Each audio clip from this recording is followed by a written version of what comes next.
I mean, for us, seeing Marty every day, it seems like when he comes back here, there's always this vibe around him, around Vinny, and especially Phil Esposito. So what was it to be part of that night? So you have to think, like, the Montreal Canadiens icon's been around for a century, so there's so much history. For us, we're 30 years, and 30 years is a long time, but it's, in comparison of other teams in this league, our history, we just don't have as much. So when you deep dive back into it, and yes, like, our recent history has been fabulous, but how did we get here? And we got here because of Phil Esposito and what he did to start. I think Marty said it great last night when he talked about, hey, Phil, if you didn't pursue your dreams, I wouldn't have been able to pursue mine. And I thought that was the greatest line of the night, and he's right. And so it was what Phil did to start this franchise, but then it's what Vinny and Marty did to establish and stamp this franchise for what it is. And so, trust me, like, you've been in our hallway, you see the history we have everywhere. It's not a long time, but there's some pretty historic moments, and no bigger than, say, Vinny's fight against Aginla or Marty's goal in Game 6. Iconic moments for us in our franchise, and well-deserved what was put on last night by Mr. Vinnick. I thought it was a first-class event, and it's pretty cool that now we're going to be able to celebrate all the great players we've had in the last 30 years. You came in after, but are you surprised, the way things unfolded? Because, when it started out, nobody knew if it was going to stick, if playing in a baseball stadium, and, are you surprised the way it turned out? I think if you look at our franchise now, and we, the sellouts every night, you're proud of what's been built. Hard for me to sit here because I barely remember what happened, how everything started, and so, but if you really think about it, there's so many passionate hockey fans, and there's so many people that live in this area that are, from either the Midwest or from Canada, and but they're so attached to the team, and part of it is because of what's gone on and the players we've had here and some of the winning that's happened. But I do think a big part of it too is how Mr. Vinnick is, what he's given back to the community. I just think that is probably the most important thing is the team just a sports franchise that's here to, take in money, or is it a part of the community that people can be proud of for what's done on the ice and off the ice? And I think that's why this place, why it's been so successful here. Can we consider that city as a solid hockey market now? I don't know,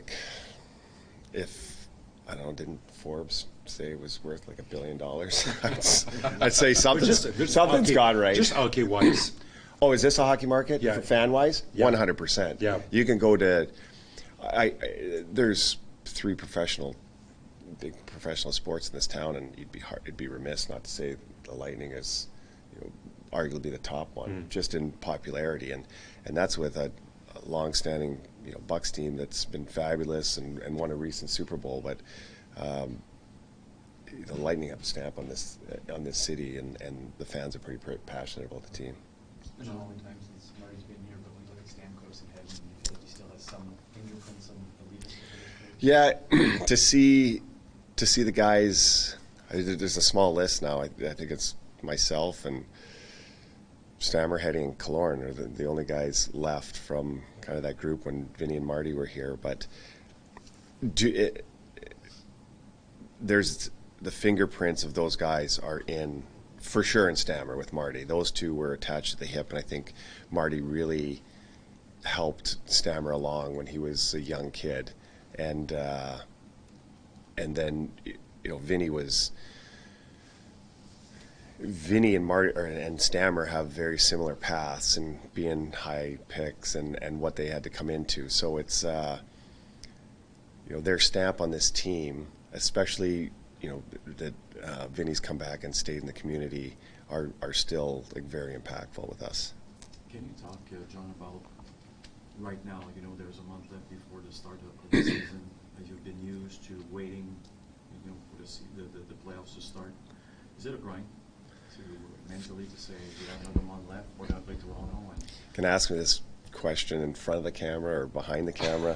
It's like I tell our players, would you rather have an opportunity in your, you only have so long to play this game, and you can sit there and say, well, we've played so much hockey over the last 3 years and basically a full season worth more than other teams. That's true, but the rewards far outweigh any time you can have rest in the summer. And like I said, players' careers are short. You take advantage when you can. And so when you get into times when it's like, oh my God, we got to play another game, you know what? We got to play another game. And it can't be an excuse in our locker room. And that's where I truly believe, the guys that have been around and the leaders have really not let that seep into our room. Like, oh my gosh, we're gassed. No, it's this is excitement time. And yeah, the last few games here, like we don't have a playoff spot yet, so we have to get into the playoffs. But it's such a fun time when you're in there, and it's just these dog days. They're tough, but we're not the only team that has to do it. Everybody's doing it, and so that's what I tell the guys. It's not just us, but hopefully we can get in because there's nothing like playoff hockey. I know it's been a couple of days. We probably talked about it already, but sitting down a couple superstar players, you don't see that all that often now, if at all. And you went in and did it. What was the day after like? Did you have to have a conversation about it with So when you're a team and we're used to doing things a certain way, and there's some players that have expectations that are higher than others, and at times, and when expectations are met, regardless if you're a guy that plays 8 minutes or you're a guy that plays 25 minutes, we can't sit here and say, well, these are situational places where, okay, well, these guys play a lot, so they get a different standard.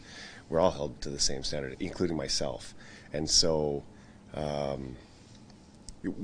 because we've been together for so long, the players know. And yes, have I had conversations with them? No question. Am I happy that any of that stuff went down? No. But it's for me, and I include myself in this, none of us are bigger than the team. And I think the reason we've had success with all those players, and because they've been the best players, is because that's how they do things. It's like team first. And sometimes you just have to make sure that everybody is aware that that still exists. But like I said, until you brought this up, I don't think any of us have ever thought of it again since the day after it happened. Did you like the way that they respond? I love the way they respond. Yeah, like, don't sit here and say the Carolina game was the response. Like that was a grinding back to back of, it doesn't matter what had happened that game. We were in tough shape, but you look since then the way our team has played. Mm-hmm. I've been extremely pleased, but more importantly, I've been really pleased with the way all those players have played, and we're not standing here right now without those guys. Jon, you talked about going into the month, like what was it, 16 games this month, mm-hmm. that 30-game stretch. You've had some some days where you guys have had some optional report skates and stuff like that. How important is it to kind of pick spots too during a stretch like this where you give guys rest when it's it's not a travel day or something like that, knowing what's ahead? Well, it's I think that's the biggest part of this part of the season is the rest. Like the practice time's out the window. Maybe we get one a week now for the rest of the year. To me, it's all about the mental rest, the physical rest for our guys. To me, we have so many games. It's all about now playing the games. Like if they don't know what we're doing in our system from 65 games in, then that's a whole different problem. But our guys are dialed in. But for me, it's keeping our guys as fresh as possible, which is really, really tough this time of year. Moose tonight? Moose is loose tonight, yeah. Good. Thank you.